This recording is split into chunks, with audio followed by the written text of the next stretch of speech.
నమ సుమాంజలి.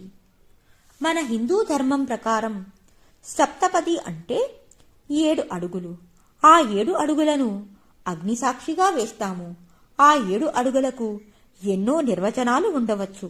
కానీ నాకు తెలిసిన నిర్వచనం సప్తపది అంటే మన శరీరంలో 7 శక్తి వలయాలు ఉంటాయి. వాటిల్ని 7 చక్రాలు అంటారు. ఆ 7 చక్రాలలో చైతన్య శక్తి నిక్షిప్తమై ఉంటుంది. ఆ శక్తి వలయాలే మన జీవన గమనాన్ని నిర్దేశిస్తాయి. ఆ చక్రాలతోనే మన జీవన గమనం కడదాకా కొనసాగుతూ ఉంటుంది.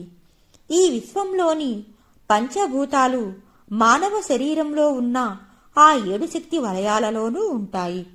అందుకే అండపిండ బ్రహ్మాండం అంటారు. వివాహం చేసుకునే వధూవరులు అగ్నిహోత్రం చుట్టూ అగ్ని సాక్షిగా సప్తపదిని చేస్తారు. ఆ సమయంలో ఒకరికి ఒకరు, ఓ ప్రియా, భూమి నేనైతే ఆకాశం నీవు, నీ మనసును నేనైతే ఆ మనస్సులోని మాటను నేను, ఇటువంటి గొప్ప భావాలు వారిలో ప్రజ్వరిల్లాలి అంటే 7 చక్రాలలోని శక్తి వీరిరువురికి లభించాలి. ఆ 7 శక్తి భాండాగారాలలోని చైతన్య శక్తి వివాహం చేసుకున్న దంపతుల జీవితాలలో పొంగి పొర్లాలని 7 అడుగులు అగ్నిసాక్షిగా వేస్తారు.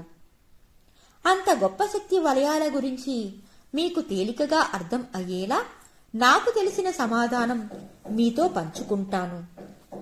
అవి ఎక్కడ ఉంటాయో, వాటి పేర్లు ఏమిటో, ఎలా మనల్ని అవి నడిపిస్తాయో, ఆ శక్తి భాండాగారాల్ని ఎలా అందిపుచ్చుకోవాలో తెలుసుకుందాం. 7 చక్రాల గురించి వివరంగా తెలుసుకోవడానికి చాలా సమయం పడుతుంది. అయితే వీలైనంత తక్కువ సమయంలో నేను వివరించే ప్రయత్నం చేస్తాను. 7 చక్రాలలో మొదటిది మూలాధార చక్రము, రెండవది స్వాదిష్టాన చక్రము, మూడవది మణిపూరక చక్రము, నాలుగవది అనాహత చక్రము, ఐదవది విశుద్ధి చక్రము, ఆరవది ఆజ్ఞా చక్రము, ఏడవది సహస్రారము. ఇలా ఈ 7 చక్రాలు ఏ ఏ ప్రదేశాలలో ఉంటాయో తెలుసుకుందాం. మూలాధార చక్రము మానవుని శరీరంలో పీఠ భాగంలో ఉంటుంది. స్వాదిష్టాన చక్రము పొత్తి కడుపు భాగంలో ఉంటుంది. మణిపూరక చక్రము నాభి ప్రదేశంలో ఉంటుంది. అనాహత చక్రము హృదయ స్థానంలో ఉంటుంది. విశుద్ధి చక్రము కంఠ భాగంలో ఉంటుంది. ఆజ్ఞా చక్రము భృకుటి స్థానంలో ఉంటుంది.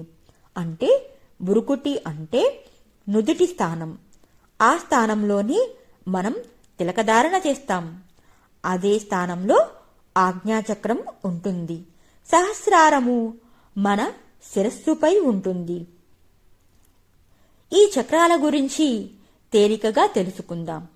మూలాధార చక్రము పుట్టి వచ్చిన, పుట్టుక ఇచ్చిన స్థానం. గత వర్తమాన జన్మల విశేషాల సమాహారం, నిధి మరియు భాండాగార వలయము. స్వాదిష్టాన చక్రము గర్భధారణ స్థానము, ధర్మబద్ధమైన కామకోరికలు నిక్షిప్తమైన వలయము.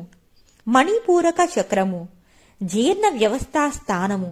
సాత్వికమైన ఆహారం వల్ల వచ్చే అద్భుతమైన ధైర్యం, నిలకడతత్వం, ప్రాణమయ కోశము యొక్క ఆయువు పట్టు. అనాహత చక్రము హృదయ స్థానంలో ఉన్నటువంటి ఈ అనాహత చక్రము అమితమైన ప్రేమ, కోమలతత్వం, దయ, జాలి, కరుణ, ప్రియమైన భావన నిండి ఉన్నటువంటి వలయము. విశుద్ధి చక్రము ఈ చక్రము కంఠస్థానంలో ఉండి భావప్రకటిత సాధనతో కూడిన సంగీత మధుర గానము, వినసొంపుల పలుకుల వలయము ఈ విశుద్ధి చక్రము. ఆజ్ఞా చక్రము మిగిలిన అన్ని చక్రాలను అనుసంధానం చేసేది, మన శరీరమంతటిని కంట్రోల్ చేసేది ఈ ఆజ్ఞాచక్రము. ఈ ఆజ్ఞాచక్రము మిగిలిన అన్ని శక్తి వలయాలను సమతుల్యం చేస్తూ ఉంటుంది. సహస్రార చక్రము శిరస్సు పైన ఉంటుంది. పై 6 చక్రాలు అత్యంత శక్తివంతమైనవి అయినప్పుడు బ్రహ్మరంధ్రము అయిన శిరస్సు మధ్య భాగంలో సహస్రార చక్రము 1000 రేకుల కలువ పువ్వు వలె విచ్చుకుని అమృత వర్షాన్ని మన శరీరంపై ప్రతి అణువుపైన కుమ్మరిస్తుంది. అత్యంత అధికమైన శక్తి మనలోని శరీర అన్ని భాగములోనికి ప్రయాణింపజేస్తుంది. మన శరీరం చుట్టూ ఉన్న ఆరా అత్యంత ప్రకాశంగా వెలిగిపోతూ ఉంటుంది. ఈ 7 చక్రాలకు సంబంధించిన గొప్ప విశేషాల సమాహారం మన అందరికీ తెలిసినటువంటి లలితా సహస్రనామ స్తోత్రంలో కూడా లిఖించబడి ఉంటుంది. లలితా సహస్రనామం అందరం పఠిస్తాం. పూజా మందిరంలో ఎన్నోసార్లు లలితా సహస్రనామాన్ని జపిస్తూ ఉంటాం, పారాయణం చేస్తూ ఉంటాం. కానీ ఆ లలితా సహస్రనామంలో ఎన్నో శాస్త్రాలు నిక్షిప్తమై ఉన్నాయి. అందులో ధర్మశాస్త్రం, యోగశాస్త్రం, మంత్రశాస్త్రం, తత్వశాస్త్రం, జ్యోతిష్య శాస్త్రం ఉంది. అన్నిటినీ మించి గొప్ప శాస్త్రం ఒకటి ఈ లలితా సహస్రనామంలో ఉంటుంది. ఆ గొప్పదైనటువంటి శాస్త్రం ఏమిటంటే షట్చక్ర శాస్త్రం. ఈ శాస్త్రం మన శరీరాన్ని ఎంతో సమతుల్యంగా ఉంచుతూ మన ప్రతి అణువును ఎంతో పవిత్రంగా ఉంచుతూ చేసే ఈ ప్రక్రియని లలితా సహస్రనామ స్తోత్ర పారాయణం. ఈ పారాయణంలో ముఖ్యమైన శాస్త్రంగా షట్చక్ర శాస్త్రం ఉంటుంది.